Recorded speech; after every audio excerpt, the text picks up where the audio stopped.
King Blacktide leaned out of Lenthis' saddle and slashed out with his glaive. The enchanted weapon carved through the neck of a spectral rider, and the hex-wraith split apart in a burst of vile green light, its skeletal horse galloping on for several paces before dissolving into nothing. The king's deep mare roared in furious delight and thrust its horn through the cloaked form of an axe-wielding, skull-faced horror. The deep mare shook its great head and tore the dead thing apart. "Archalians, attend your king!" Blacktide shouted out above the mindless shrieking of geists. Only a score of his Morsar guard answered the call, soaring gracefully through the chaos of battle, the shimmering magic of the Aether Sea guiding them on. Bringing their Fangmora steeds to a halt, the royal retinue formed a wall of shields and gleaming scales about their liege lord. The young Prince Asafen led them ably, crackling vault spear blasting through the spirits that attempted to block their path. Blacktide was satisfied once again that he had chosen the very best lances in the Dwindlesea to serve him. "Tidecaster Muwen holds our left flank still," the Lochian prince said, "but his thralls are sorely pressed. The enemy assails them from all sides." "In death, the Namarati serve," Blacktide said, waving a dismissive hand. Every Namarti thrall was worth 100 human lives, but he would sooner they were all slain than lose any more of his Achillean nobles. Too many of the warrior caste had fallen already. Blacktide's charge across Lake Lenthis had driven the Nighthaunt all the way to the shoreline with spear and surging tide magic, but that momentum had come at terrible cost. The corpses of scores of slain Namarti bobbed in the black waters that lapped along the rocky beach, and even mighty Grimscale had fallen to the cursed lances of the dead. The Levodon lay slumped across a pile of shattered masonry, its leathery hide withered hideously by necromantic magic, dead elves draped across its vast shell.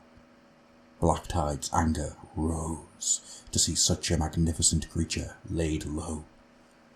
"Too high a price," he muttered.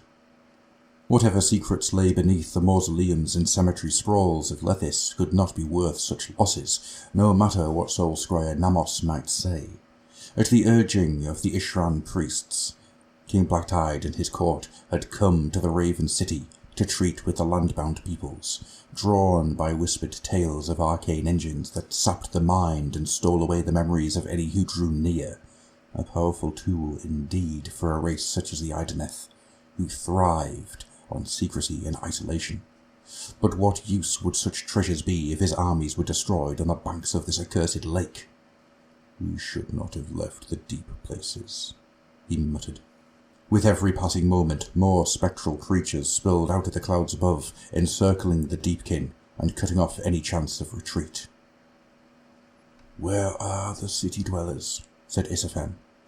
"Do they not see the doom that closes in on them? Do they not ride to aid us?" "They mistrust us almost as much as they fear the dead," said his king. "Our reliance is a fragile, newborn thing." "My king," said one of the Morsar, pointing his lance at the right flank, where a thinning line of reavers held the tree line that bordered the lake. They were sending a stream of arrows hissing into the thick of the Nighthaunt ranks. Shapes were advancing from the darkness of the forest. They emerged onto the beach in their hundreds, marching in lockstep, with spears levelled. Skeletal warriors, with yellow bone and rusted, dripping armour. Methodically, they butchered the outnumbered and encircled Namarati, thrusting their spear points into bellies and rib cages again and again. "To me, Archalians!" Blacktide cried, twirling his glaive and guiding Savantis towards this new threat. "We break them at the forest's edge." Even as he kicked his deep mare forward into a breakneck charge, Blacktide saw the path already blocked by a fresh horde of spirits. Whether guided by strategy or hateful instinct, a swarming host of chain rasps had surged between the trapped Namarti formations and the king's Achilleans. At the head of the Geists rode a ghostly knight, wearing a winged helm covered in a patina of rust, a greatsword clasped in his fleshless hands. Blacktide recognized a leader when he saw one. Lesser spirits seemed to flock around the helmeted knight, like Zetherfish around an Alopex.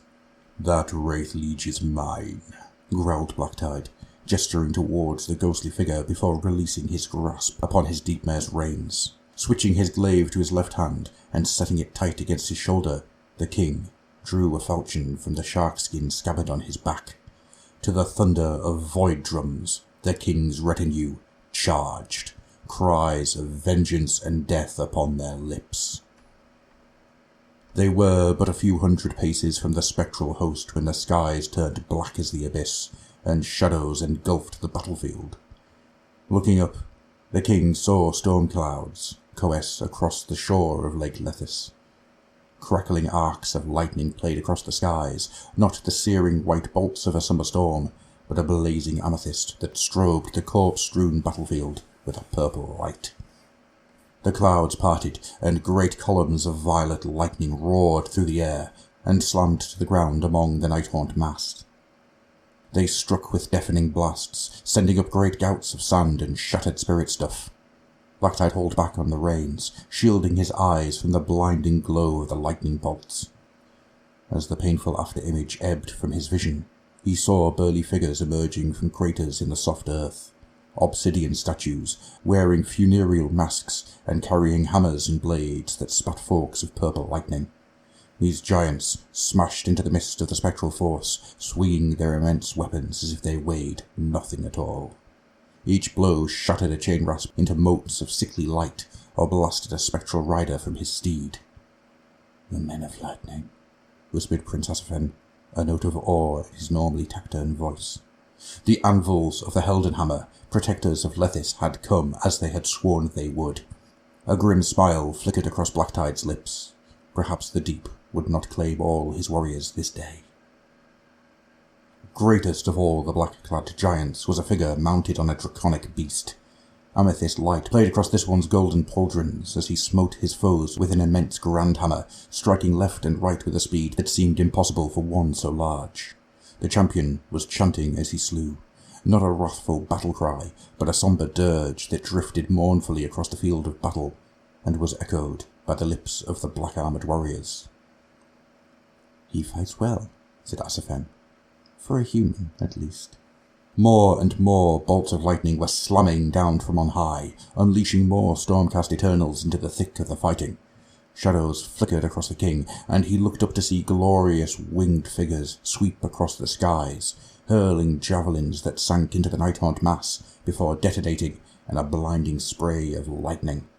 "Come," Blackthorn roared. "Let us show these humans how the warriors of the deep make war." With that, he urged his beast onwards. Ahead, the wing-helmed knight that led the night-haunt charge was exchanging blows with the Stormcast Lord, sparks flying as hammer met cursed blade.